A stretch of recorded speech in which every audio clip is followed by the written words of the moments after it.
Hey, it's Greg. This is the Square Pizza Pod, cooked up by Shermco.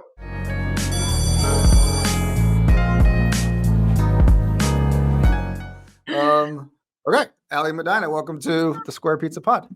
Hi. Yeah, nice to meet you. Thank you for having me. Yeah, of course. Thanks so much for joining. I think let's level set for our podcast listeners here. You're coming from Oakland, is that right? I am. I'm in my home office in Oakland, California. That's nice. Been here in Oakland for about 30 years. It's sort of my chosen home. I'm a Californian through and through. I'm from LA originally. Yeah. But I went to Cal in the 90s and have lived here since I met my husband at Cal, and we have 2 kids. They're in Oakland Public Schools, OUSD Public School, and they go to the same school, which I'm very lucky about for now. Yeah. That's so cool. And let's start with easy stuff today. Yeah. First, happy Valentine's Day. Thank you. Same to you and everybody. Happy Valentine's Day. We're big Valentine's Day celebrators. Those that celebrate. Yeah, somebody asked if I did Valentine's for my team, and I was like, I didn't, but maybe I should. But I don't. That's a separate conversation. I love them very much, but no Valentine's for me at the moment. That's so cute. Yeah, I have kids. I have little kids. So, and my mom actually, Valentine's is her favorite holiday. Really? That's great. Yeah, it's so cute. I just think it's it's just it's so not stressful for her because it's the grandkids and the kids, and as opposed to all the other holidays are always something, so. I mean, worse things to celebrate than love, right? Than love. God forbid we lead with love, right? And maybe speaking of love, maybe not, depending upon how you answer this question. I don't know if you're a football fan or not, but no, there was a team from California that recently had a football game. Don't know if you were rooting for them or what side you were on, but curious what you thought if you watched the Super Bowl. Well, I'll be honest, I'm a Raider fan. And so Raider fans are a funny bunch because no matter what, we show up when we're a Raider fan. But I do want to say, after 30 years living here, we have actually, as an organization, the Oakland Ed Fund has really become great partners with the 49ers. And cool. they just gave us a big grant. Oh, great. African American Female Excellence Department at OUSD last year. And they're such a classy organization. They had us to a gala and we brought students, and they were just some of the most classy, thoughtful, welcoming folks. I couldn't believe it. It was just such a treat. And so I think the 49er organization has won me over for sure. And so I'm not quite I don't consider it such a rivalry as I used to, if you can see that. Well, that makes sense. That's so nice. Yeah. Quick context. So the 49ers defensive coordinator, Steve Wilkes, went to West Charlotte High School where I used to teach. We're 30 years difference, but that's my connection to him. So rooting for him. And he was the interim head coach for the Panthers. And many people, including myself, wish he would have been chosen to stay to coach. But rooting for him and the Niners for a number of reasons, but great to hear. They're such a classy bunch. Yeah, it was really wonderful. We still talk about it. My husband and I, we can't believe it that we're okay, all right, we'll give the Niners not such a hard time. Funny how that happens when you mix in kids and education, right? Welcome to being a grown-up too, I guess. Right? Yeah. Well, it's a good segue because many people know you for your work as the executive director of the Oakland Public Education Fund, which is a super cool organization. We got a chance to talk to you a while ago in support of another client that we're working with, similar but different in Pennsylvania.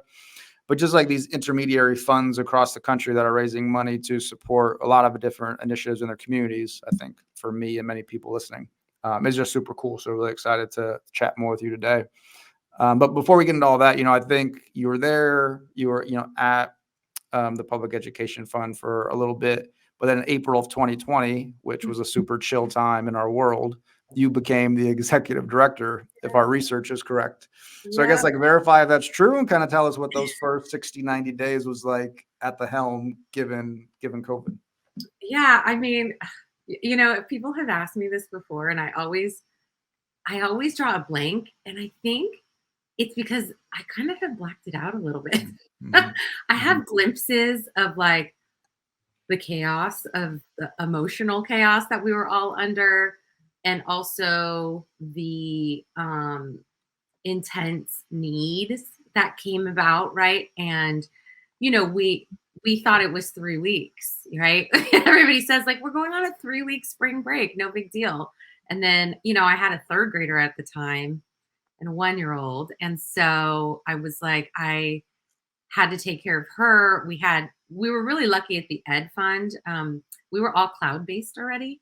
Mm. So within 2 days, we had moved virtual. So that all worked and was a total blessing. Good for But you. I think, yeah, our IT director is amazing, Mm. and the all our former ops staff and stuff that like built the Ed Fund in this way, I Mm. think just set us up in a different way than a lot of nonprofits. Even my previous nonprofit Wow. wouldn't. I just don't know that they could have done all this, right? So, and then I think you know we had two main things, right? We had to like figure out how to keep people paid, um, analyze, by analyzing how much revenue we were suddenly going to lose, and the second thing was, what are we going to do about families of our kids, and how were we going to get them to learn? Mhm. Because we quickly knew, I mean, right? It took about a month, and then you're like, this is not going to end for a really long time. Yeah. So, I think because we were able to move remotely from work, I mean, once I got the blackness, I came out of the fog for a sec there. Mhm. We really were able to just like hone in on those two things and just like be single driven to those two objectives. And at the time we have a lot of fiscally sponsored project staff. So Mm. we had, almost 200 staff to worry about And besides maybe our. real quick Yeah, for those yeah. less familiar with what fiscally sponsored staff entails, Yes. give the friendly audience context, please. Yeah. So one of the Ed Fund is a fundraising organization Mhm. primarily, right? We fundraise to bring equity to Oakland Public Schools. We know, right? Everybody knows that kids who come to school with less need more. And therefore we really drive our fundraising efforts around that. And one of the things we do that in multiple ways. So when we say fundraising, we're talking material, we're Mhm. talking human time, volunteers, and we're talking about dollars, of course, Yep. But the other thing that we do is we are a fiscal sponsor. So we lend our 501(c)(3) to individuals or other entities so that they can live out their nonprofit and charitable projects with much more ease than starting their own 501(c)(3s. And a lot of the reason is because they start with a small idea and a small amount of money, and then they decide, I'm going to really grow this puppy, Mhm. and then they'll spin out and become their own. Or for government agencies or other for-profit entities, they don't want to have can't or don't want to have their own 501(c)(3s, right? So what we do is we enter into an agreement on a charitable grant and donation basis only. And we help them spend their dollars. And one of the ways we do that is we hire people. Mhm. Um, so we're sort of like um, an external HR organization as well. And so that obviously, given COVID, given your kind of additional leadership role, assuming the new AD role, and then these projects, to your point, that's almost 200 people on payroll that you have to make sure are being paid, but then also, of course, safety concerns and everything else with COVID. So Yeah. not as easy 90 days under that leadership, right? I'm in my home office, and I always joke that like I make this face and then I put my hands out like in a locked key position, that I lived like this for 15 hours a day, and then I'd go downstairs and like maybe see my daughter and maybe Yeah. go to bed, and then like Right. Again. Yep. resume Frankenstein at your computer. We were on, I mean, and I know everybody I worked with in Oakland was on calls and Zoom Mm-hmm. back to back to back for like 15 hours a day sometimes. Like I'd be on at 10 o'clock at night with chief of staff of OUSD. I Mm-hmm. mean, funders, like we were just the city of Oakland, like it was insane. Yep. So because we ran two really big campaigns at the same time, which was a COVID cash assistance and a COVID rapid relief campaign that included cash assistance, Mm-hmm. and Oakland Undivided, which was the big giant citywide initiative to get computers and hotspots out to kids. Yeah, can you say more about that? Because I think it was, in research, what, 10, 13 million, 20,000, I think, student computers we saw. So a pretty robust response to stand up and support the school district and the students and kids, of course, that were experiencing lack of internet connectivity because of COVID, but other factors, of course. Yeah, please expound upon that. Yeah. So, immediately we launched a COVID campaign in partnership with OUSD, brought in, a few million immediately, which was just exciting. And then a big piece of that was cash assistance. And we actually did cash assistance for the entire Oakland Public School network. So that included all the charter schools, whether they were chartered in Oakland or not. If you had a charter school, a public charter school here in Oakland, we made sure, percentages and student populations and got dollars to every school.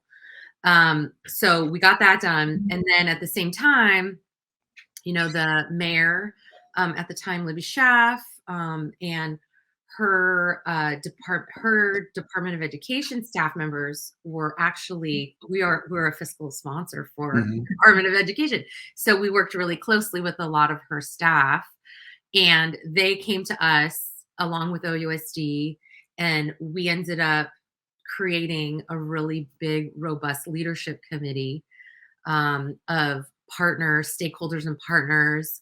The Oakland Reach, who I think Lakeisha Keita Brown. Previously on the podcast. That's right. Yeah. That's right. I was just on a call with Lakeisha yesterday. She's amazing. Oh, great. Good. Yeah, she's amazing. And Tech Exchange, and I mean, all of these folks from the mayor's office and from the Ed Fund, and we really came together and just said, of course, the superintendent, chief of staff from OUSD, their IT folks, their, CTO, I mean, you name it. And we were like, I say often, like I had to run the Ed Fund and then a 50% other job, which was Oakland Undivided. And so, it really started out as like a call to action that we knew right away, like by the end of May, that we needed to get together to get computers funding in so that we could get computers and internet connectivity to every kid in an Oakland public school. And we had to start with data. We had folks working on data. Like we think initially only 27%, I think it was, might be a little higher in the 30s, but only a very small percentage of students in Oakland were connected. Either they didn't have a device, they didn't have internet, or they didn't have both. Yep. And my own included, right? I had a third grader. Why would she need a laptop at 8? And they maybe had internet laptops in their classrooms, but we didn't have one in the house. We're always trying to get our kids off the internet, right? Yeah. And so, and so we really just put this like really huge team of this brain trust of people together that were like very driven, very single-minded. We got this together, and we were really fortunate that Kyla Johnson Trammell, our superintendent, and Mayor Libby Schaff really put the call out, and we ended up raising in like a month and a half $13 million. 10 million came in from Jack Dorsey. Yeah. I don't know if you remember the funny story with that is that he had like put out a Google Doc and was like, put in your what you need. I think, and Libby went in and put like, I need 10 million for computers for kids, and he gave it to us. Wow. So I know. And so then the real work got started, which was building the infrastructure, the systems, I said like we were knitting the sweater while we were wearing it.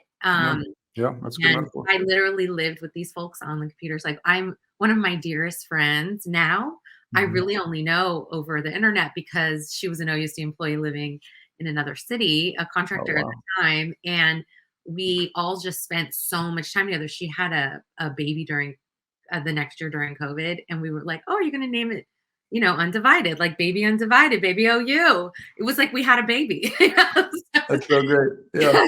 So it was, I mean, it was hard. I was making crazy decisions that I just can't believe. And I really want to give a shout out to my board of directors. They Yeah. really took such a risk.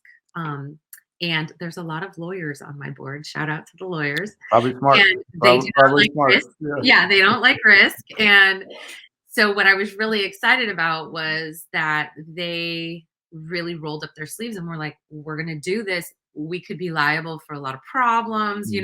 It's just everything comes up, right? Signing a liability waivers, when you pick up your laptop, the telecommunications contract with T-Mobile, who gave us just like this incredible rate for internet and hotspots for every kid. I mean, we literally, our board really took a huge risk, and we really, again, knitted that sweater while we wore it. But if we just kept the call to action in mind and the end result, I mean, it was a huge game changer. So Yeah, that's so cool to hear. I appreciate sharing the process because it's so much more, right, than just like yeah, money, computers, peace out, right? There's like a lot of logistics that some people may not understand. yeah, And I'm curious too if you can share. So, like you and many leaders in this space, in terms of kind of intermediaries that come alongside school districts or charters, are a really unique space where you are connected to schools, connected to educators, but also the corporate community, which sometimes has money and it sometimes has the best interest at heart to fund and support a lot of great initiatives that are needed or not well funded through traditional systems. So curious, if you can just share, like, whether it's in the Oakland community or more general, like what is striking a chord with local corporations, yeah. and kind of how you guys are funneling their interest and their money to benefit kind of core issues affecting schools and affecting students and families in Oakland. Yeah. I'm always pretty amazed at corporate giving. Hmm. And I think, you know, um, yes, I want to say this, right? The naysayers immediately, let's just dispel, right? Yeah, sure, please. We know sometimes they have to. Yep. Of course, it's by law, it's required. It's also, but you know what it is? It's really how they do it is driven by real people and real people who care. I Mhm. was just it's so funny you asked this. I just went to a Northern California grant makers Mhm. summit in December, and it was it was all corporate, and Mhm. we had three amazing panels. It was a really small summit Yeah. for a typical conference type thing, really intimate. And there was folks from Google. I mean, we're talking like the big folks, right? Yep. And I, in particular, what's one of the panels that struck me that I sat at was around emergency response. Hmm. And PayPal was sitting on that panel, and PayPal owns Venmo, or owned Mhm. Venmo at the time. And we were able, with their permission, to kind of make their rules flexible. Hmm. We were able to deliver cash assistance payments by Venmo to people. Wow. During Yeah, our COVID perfect. campaign. When Yeah. you talk about rapid cash assistance in an emergency, we're not like 3 years later, the government caught up to itself, which we knew was gonna happen. Mhm. But what corporate was able to do in that instance, and where they really, like, won me over, was like, "Hey, we have this product. It's a crisis. We're gonna let you do this amount per month and make it more flexible." So literally, we had Venmos connected to our systems. You have to talk to your lawyers, you got to talk Right. to your accountants, and you got to make Yeah, sure it's that's right. fair. Yeah. But truly, like, it's all audited. We want to make sure the tracking's good. But it was so important, because you may not remember this, but that's when they were taking mailboxes, right? There was like a whole postmaster Oh, general. sure. Yeah, yeah. Okay. Yep. Right. Okay. I mean, Sorry. let's be Yep. honest, like, right, they were limiting people's access to Yep. voting, and all Mhm. kinds of things going on at that time that was really just unconscionable. Yep. And so what was happening was checks were getting lost in the mail. And at one month we had 50 checks come back. I think I had 50 checks come back ever. Mm. And so it became really, really, really important that we do that. We also used uh, Cash App, like we worked with Square, who is Yep. now in Oakland, Sure. and they're big supporters. And they, the folks that run the giving in at Square, they're Oaklanders. So Mhm. I think like these are real people who have real feelings that can do real work to push the bigger systems to do the right thing, right? And if they don't come at it, if we don't acknowledge that and look at it like that, yes, corporations are corporations, but there's people running them, then Mhm. you really lose out on the opportunity for your work to get funded and also to be supported and cheered on, even just Right. cheerleading, right? We all need a good cheerleader in the nonprofit industry. Yeah. And they set a really great example. I want to say, like, as a woman in a nonprofit role, leadership Mhm. role for the first time, I kind of came from like the if you're not killing yourself, you're not working Mm. hard enough mentality. Yeah. Burnout And mentality. Yeah. it's the burnout mentality, right? I know. Last year I was like, I'm really tired, guys. I think it's time to slow down finally. But I really have been able Yeah. to Yeah. watch a lot of these corporate women leaders in these Mm. roles. I just saw Kate I forget her last name. She was at she spoke at the Microsoft Global Nonprofit Leaders Summit that I went to Okay. last month in Seattle. And she's like their chief philanthropy officer. Like Wow. what an amazing woman. She talked about having lunch with her daughter, and like her daughter didn't like what she was wearing. It was really, I mean, just like normal people, right? Right. Normal people. And they have to have they are setting the bar for the rest of us Yep. to say, we know you have families, we know you need a personal life. Work smarter, not harder. So Yeah.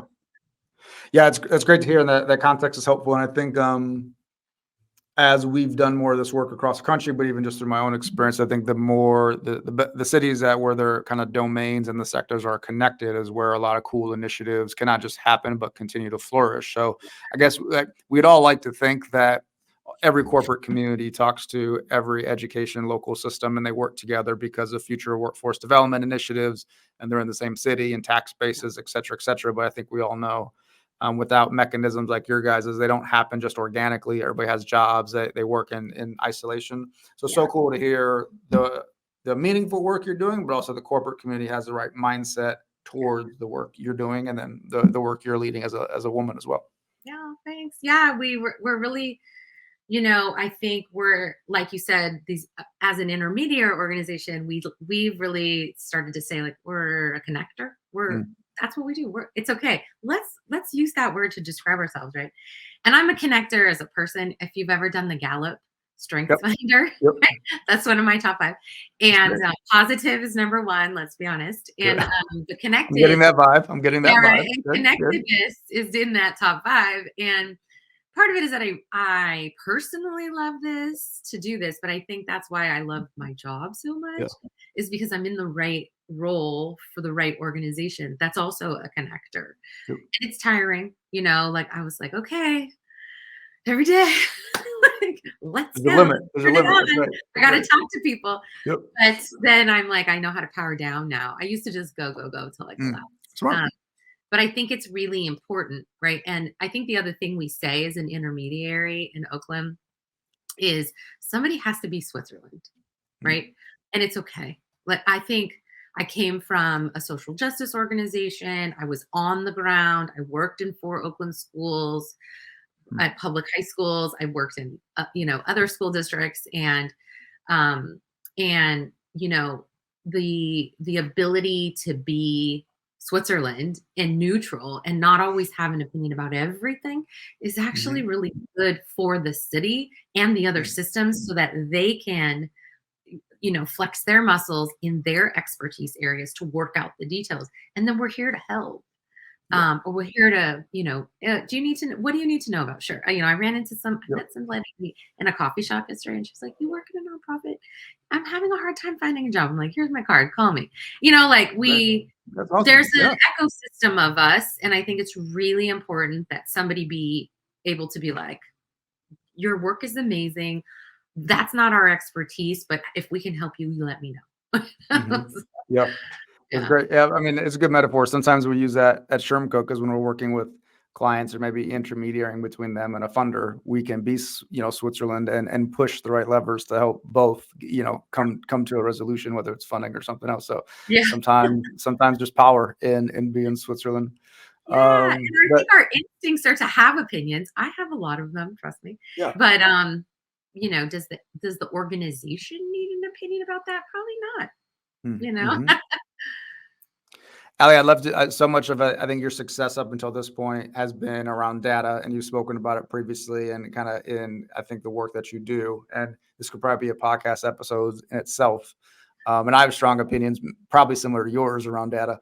But yeah, we'd love to just hear kind of why that's just the data piece is so important to you and how you as a leader use that in your like nonprofit intermediary work day to day.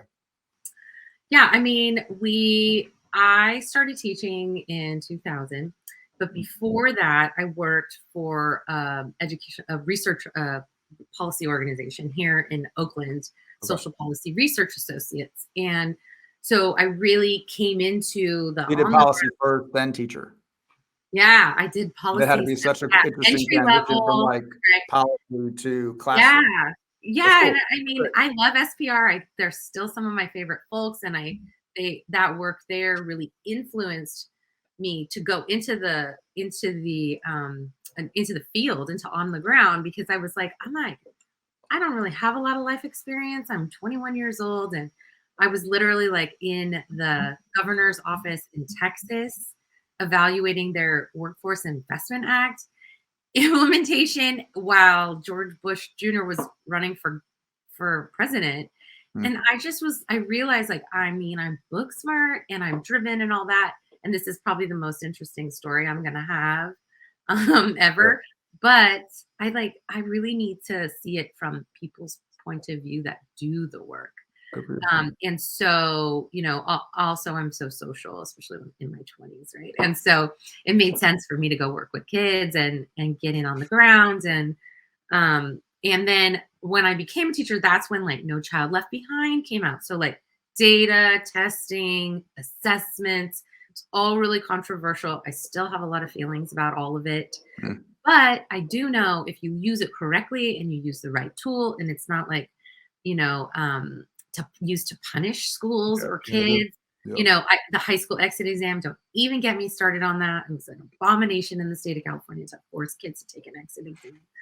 But what it did was it forced I think it forced a lot of us to understand data and what good can come from data. There's bad data, and there's people who do want to do bad things with data. But if you use it correctly, it's like a lot like what they talk about with AI, right? It's like all this data and information, and it just needs to be in the right people's hands with some safeguards, right? And so, and then, I was really lucky to be in my previous organization. We were a grantee in a cohort that was 15 nonprofits were funded in a cohort of this multi-funder project called Propel Next. So it was Edna McConnell Clark Foundation and Okay. 4 other funders. Locally, it was Sobrato and Hewlett. And then we were in a 3 years. It was like I got a master's, I said, like a PhD. Yeah. I do joke about that stuff. I'm like, PhD in Propel Next. And we basically were taught really intensely how to really review data, implement a data process. We built data systems that they paid for. Wow. We learned how to evaluate our data and then to make organizational and project changes and programmatic changes based on the data, both in the moment and short term and long term. Theories of change, theories of action. Like we had coaches, we had a data coach, and we had a program coach. Like it was really insane. Yeah, Right. it was really fun to work with these other exciting CBO partners. They were so lovely. and I'm still in touch with some of them. We're, shocking again, I love to make friends. That's right. Yeah, and I like community, and I called some of them. I actually ran into somebody from Hewlett the other day. I was Oh like, wow. are you guys, were you there when they were funding Propel Next? And she was like, I came on right as that it was tail ending. I'm like, no way. It was really so yeah, I think that's where I decided in my next life I'm going to come back as a data person. I think you already got that going a little bit. Yeah, I think you got that going a little bit. One of my favorite people I've ever had to hire ended up being one of my favorite people ever. But I imagine I'm like a teacher. I ran after school programs. I worked in, these little small cities. And then they were like, hey, you have to hire like a data manager. Mm-hmm. What do they do? Like, what does that person do? And I think there's a lot of Googling, right?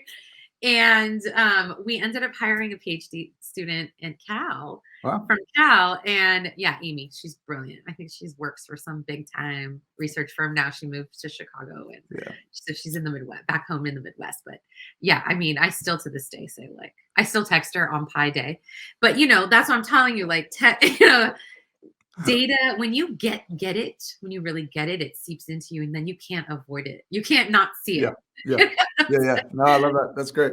Yeah. So, I know it's so unfancy and unfun. No, it's important. I mean, I very long story, but yeah, I played football in college, and I didn't connect that to data, but watching film. But you have certain games, you have certain amount of snaps. You start looking at ratios of what the other team's going to do, how often they're going to run the ball, pass the ball. But a lot of that data then translated into teaching for me around reps and practicing and exit slips for students and how likely they were to master objectives, right? But then now as the business owner here, how we have different data sets as a business owner compared to when I was a teacher. So to your point, 10 years ago, if you're you're going to love data, I was like, get the hell away from me. There's no chance I'm going to like data. But how important it is, it's critical, right? It's critical. Cool. Okay. A few maybe hopefully fun and rapid fire questions for you. A few words to describe your feelings towards AI.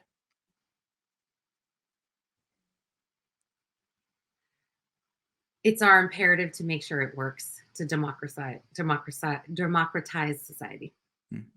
Great. What can the listening audience do to support you and the Oakland Public Education Fund?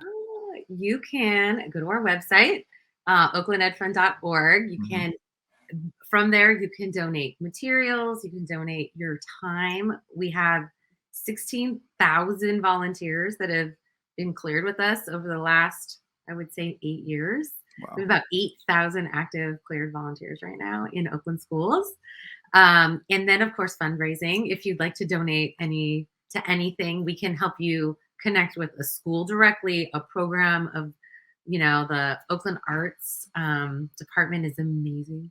And I'm not just saying that because my daughter's in the band at her middle school, but they are. And I know, but we can really help, speed date and match you with something that you really want to give to, or you could give an unrestricted gift to the Ed Fund and let us decide. There's love those. Yeah, love those. Yeah. What musical artists are you listening to right now? Well, I'm a big Deadhead, a big Grateful Dead fan, and I love the band Fish. Yeah. With the PH, right? Yep. Yeah. Yep. And so I'm actually going to Mexico on Saturday to go to their big Mexico festival for the first time ever. Wow. Fish has a Mexico festival? Yeah. Yeah. Wow. It's kind of crazy. We've never gone before, but we're going to go. It's my husband's 50th birthday. Yeah. So we're all going to go, a bunch of us. Yeah. Wish me luck. I'm already tired thinking about it, but I'm excited and I'm tired. I think I'm a little nervous in general. So yeah, I've been listening to a lot of that. And then of course, because I'm like, okay, I got to get back in my mode. And then the other thing that I love yacht rock. Yacht rock. Interesting. Yeah. So you go from a little bit of spectrum from Grateful Dead to yacht rock. I know. It's a kid of it. It's because I'm a Gen Xer, right? So that was our music. I just went and saw Christopher Cross for the first time. I don't know. You're missing me with that one. Who's that? Takes me away. Oh, yeah. Okay. Yeah, you'll know all his songs. You'll know it. You know them. You don't know you know them, but you know them. They're there somewhere. yeah. Oh my god, it was such a great show. I was like in tears and so excited. So I can't wait to hear. You have to let us know how the festival is when you come back at some point. thanks. Hopefully, I'm gonna get a tan. That's what I'm most excited Be about. great. I mean, you're gonna connect with people. You're gonna be extroverted. You're gonna forget you're tired. It's great. It's great. Yes. Um, I'm gonna okay, be last positive. question. What does square pizza remind you of? Square pizza. Well, there's a place here called Square Pie Guys. Oh, great. It is such good pizza. Yeah. I love deep dish. It's Detroit style, right? Detroit. So I think there is some. The part of the nexus of naming the podcast was around like square pizza in schools. Yeah. Yeah, that's so cute. Thank I you. didn't think about that. Yeah. That's so funny. Yeah. So that was the original nexus. But yeah, then some people, I think, when they hear it, they think Chicago, they think Detroit, they think Yeah. deep dish, which that's why we asked the question, because it makes people think about a number of different things based upon their lived experiences. Well, Oaklanders, we really feel connected to Detroit in a lot of ways. Actually, funny thing, they're one of the only other cities in the country that connected all of their kids to the internet and Oh, wow. Good to know. uh-huh, Yeah. and got them computers during COVID so that their kids Wow. could distance learn. Yeah, I haven't talked to anybody over there or anything, but I read it and I was like, of course, Oakland and Detroit. Mm. When the Lions lost, everybody was really, kind of sad for them and felt Right. some type of way Type here of at way, least in town. So yeah. Yeah, and what we find, answer this for me, maybe last unofficial question. But what we found through asking this question is that square pizza and lunches varies by geography. So I grew up in Ohio. They have it in Ohio. They have it in North Carolina. They have it in Tennessee. We found out like Milwaukee, they don't serve square pizza. New York, they don't serve square pizza. So it's like whoever has like the cafeteria contract for different states determines who's getting a square pizza experience in schools or not. So I guess like, do I'm they gonna serve ask it? my kids when they come home You if gotta they ask. eat the square pizza. I know they'll eat the pizza at school. But it's They go different with if it's the lunch and square then and fits in they that perfect decide like, rectangle. what am I going to eat from the cafeteria too? Yeah. It's always something. I'm going to ask them. I'll text Let you. us know. Reach Let out. us I know. will. Okay, Ali Medina, thanks so much for the Great. work, for joining. It was so much fun. It was so nice to talk. Have a good one. Thank you for everything. You as well. Bye-bye. Thanks so much for checking out the Square Pizza Pod, making a few selfish requests. If you enjoyed the episode, please leave us a review on Apple Podcasts. It helps spread the word about the podcast, and share this with a friend. We appreciate it. Thanks.